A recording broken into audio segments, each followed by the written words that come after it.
awal dari kampung adat ini yaitu tanggal 23 mereka datang itu jam 10 pagi.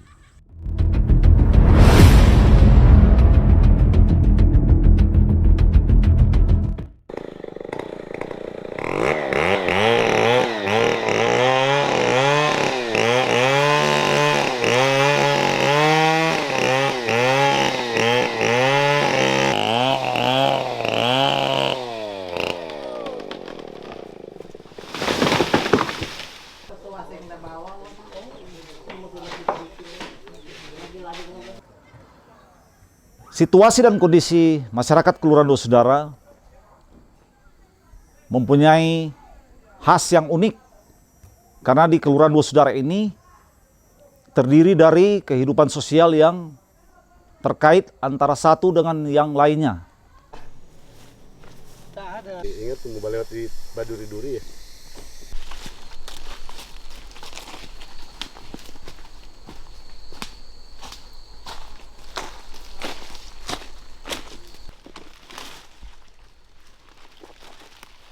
Lari. Hah? Si bawa besar atau si kecil?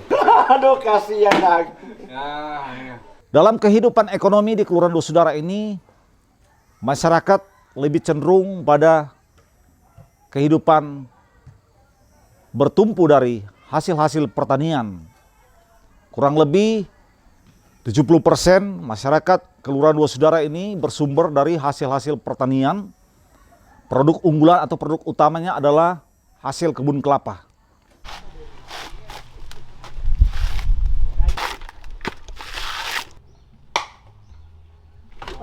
Berapa satu bulan Pak? Dulu di situ.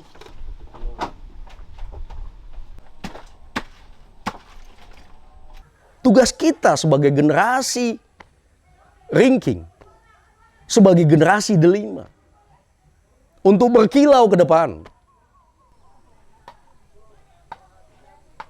berkontribusi terhadap pembangunan bangsa dan negara di era modernisasi saat ini. Mungkin ini hanya mitologi, mungkin ini hanya khayalan, tetapi cerita mitologi ini memberi makna dan arti konstruktif bagi kita di saat ini sebagai orang-orang beradab. Manusia yang dikatakan beradab adalah manusia yang menghargai peradaban yang dibuatkan oleh leluhur-leluhur kita.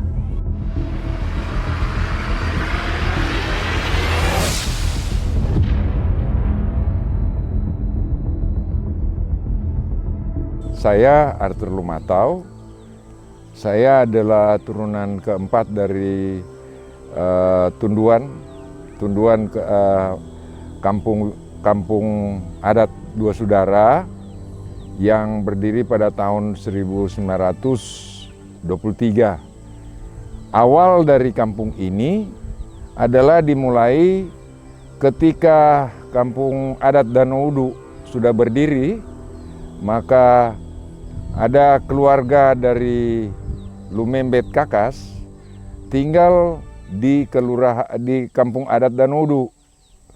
Dan pada saat itu ada sekelompok orang yang berkeinginan untuk membuka kampung baru lagi. Sekelompok orang ini berasal dari yang daerah Tonsea atau sekarang dikenal Minawerot. Dan ketika mereka berada di kampung adat Dua Saudara ini, mereka bermaksud membuka lahan yang baru.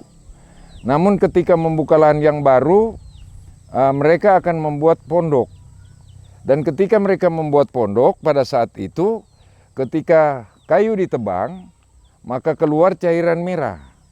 Cairan merah seperti darah. Nah, karena hal ini terjadi seperti itu, maka menurut pendapat mereka pada waktu itu bahwa mereka tidak diizinkan untuk membuka lahan atau membuka kampung baru. Dan pada saat itu pula ketika orang-orang ini, sekelompok orang ini pulang ke kampung adat Danau dan menceritakan hal yang terjadi. Hal yang terjadi ini didengarlah oleh yang namanya Lawrence Lumatau. Lawrence Lumatau langsung memiliki pemikiran untuk dia ingin mencoba. Dia mengajak adiknya Willem Lumatau. Kakak beradik ini langsung datang ke tempat ini. Dan ke tempat ini mereka datang di bagian paling bawah dari kampung adat ini. Dan di situ mereka duduk dan mereka mencoba menebang kayu. Dan ketika menebang kayu tidak seperti yang diceritakan oleh sekelompok orang Tonsea itu, mereka langsung memotong pohon untuk dibuatkan satu pondok. Nah, pondok itu ditandai pada saat itu ada yang namanya kelapa kuning. Nah, ini nih, Indang.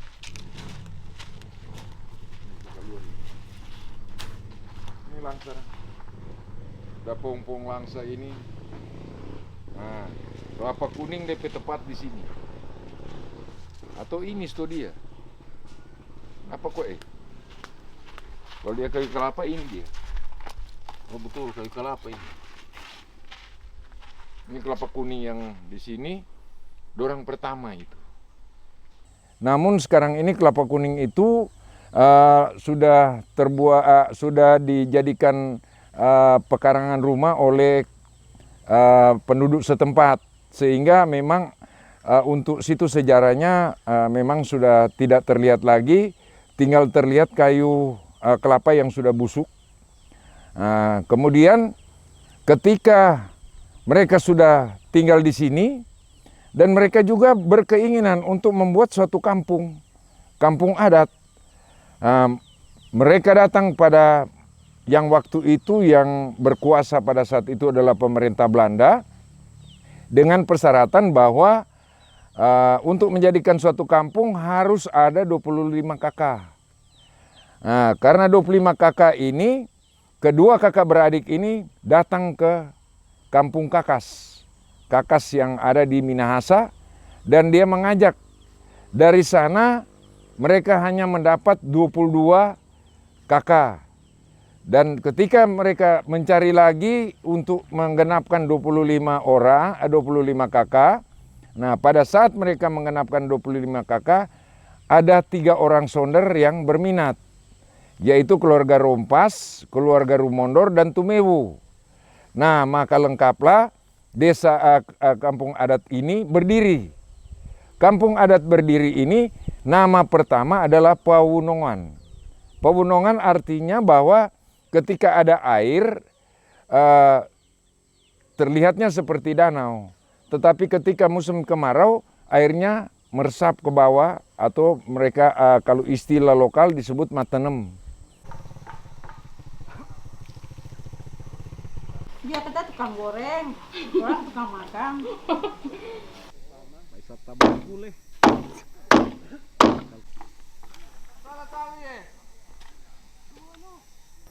Kelurahan Dua Saudara terletak di Kota Bitung, tepatnya di wilayah Kecamatan Ranulu. Kedudukan Kelurahan Dua Saudara ini diapit oleh 2 kawasan hutan. Yang pertama, kawasan cagar alam atau disingkat CA. Yang kedua, hutan wiau atau hutan lindung. Situasi dan kondisi masyarakat Kelurahan Dua Saudara mempunyai khas yang unik, karena di Kelurahan Dua Saudara ini terdiri dari kehidupan sosial yang terkait antara satu dengan yang lainnya.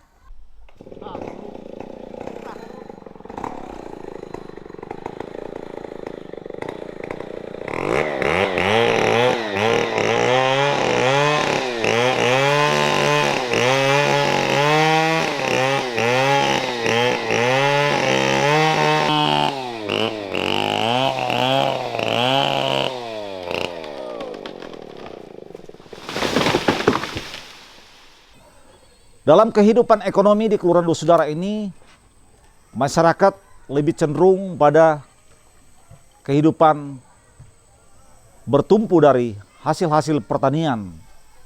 Kurang lebih 70% masyarakat Kelurahan Dua Saudara ini bersumber dari hasil-hasil pertanian. Mantap. Produk unggulan atau produk utamanya adalah hasil kebun kelapa.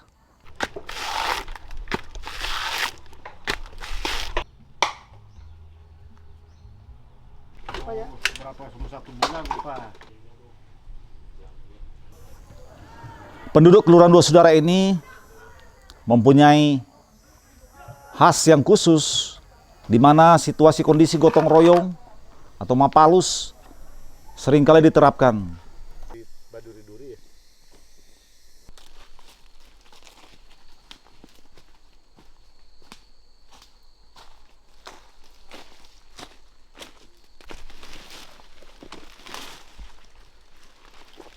Hah? Ayo Aku betul. cari hut. Bisa dihut. Kita bersih-bersih. Si Bawa besar atau si kecil? Aduh, kasihan dah. Di kampung adat Dua Saudara menarik untuk kita ulas dari sisi mitologi sosial. Bagaimana peradaban Wanua adat Dua Saudara ini terbentuk.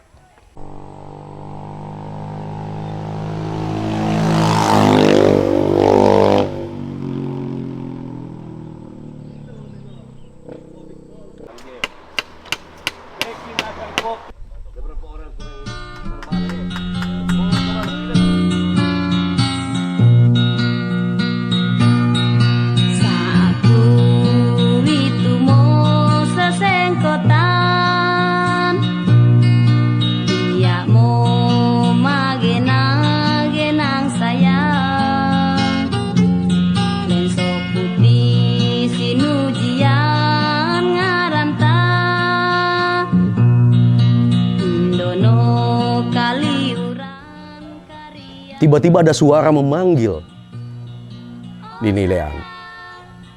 Hai Lini Lean, berbaliklah. Kamu jangan putus asa, kata suara itu. Ingat, kamu punya tanggung jawab untuk membuat perkampungan, untuk keberlangsungan kehidupan umat yang ada di seputaran Dua Saudara. Pada saat itu, mendengar kata-kata itu, Lini Lean berhenti dan berbalik ke arah suara itu. Suara itu lebih lanjut berkata, Lini Lean, sebentar lagi ada seorang pria yang akan datang menemuimu saat ini di tempat ini. Pria itu harus kamu nikahi untuk melanjutkan generasi leluhurmu. Ingat, pria itu adalah saudara kandung daripada almarhum suamimu. Betapa kaget Lini Lean ketika suara itu tidak terdengar lagi. Muncullah seorang lelaki. Lelaki yang ganteng, dengan perawakan tinggi, besar, yang mirip dengan suaminya. Pangling Lini Lean. Dia melihat, kayaknya ini suami saya yang hidup lagi. Tapi tidak seperti itu. Ternyata dia memang adalah adik kandung daripada almarhum suaminya.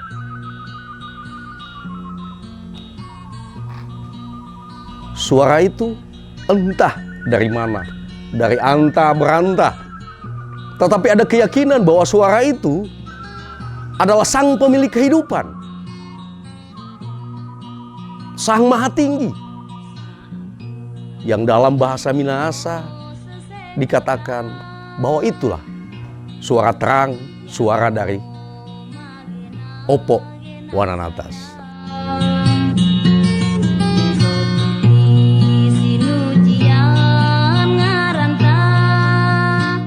Tugas kita sebagai generasi ringking, sebagai generasi delima, untuk berkilau ke depan, berkontribusi terhadap pembangunan bangsa dan negara di era modernisasi saat ini. Mungkin ini hanya mitologi. Mungkin ini hanya khayalan. Tetapi cerita mitologi ini memberi makna dan arti konstruktif bagi kita di saat ini sebagai orang-orang beradab. Manusia yang dikatakan beradab adalah manusia yang menghargai peradaban yang dibuatkan oleh leluhur-leluhur kita.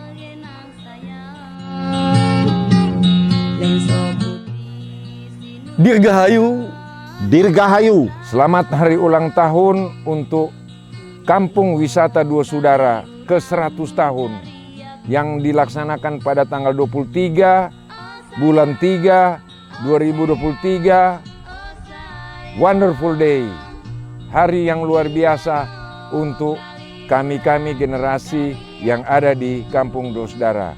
Yaya Tusanti. satu abad bisa menciptakan berabad-abad kehidupan di masa mendatang. Mai tewangentah, mari kita bangun Dua Saudara. Jayalah Dua Saudara. Tuhan memberkati kita semua. Yaya Tusanti.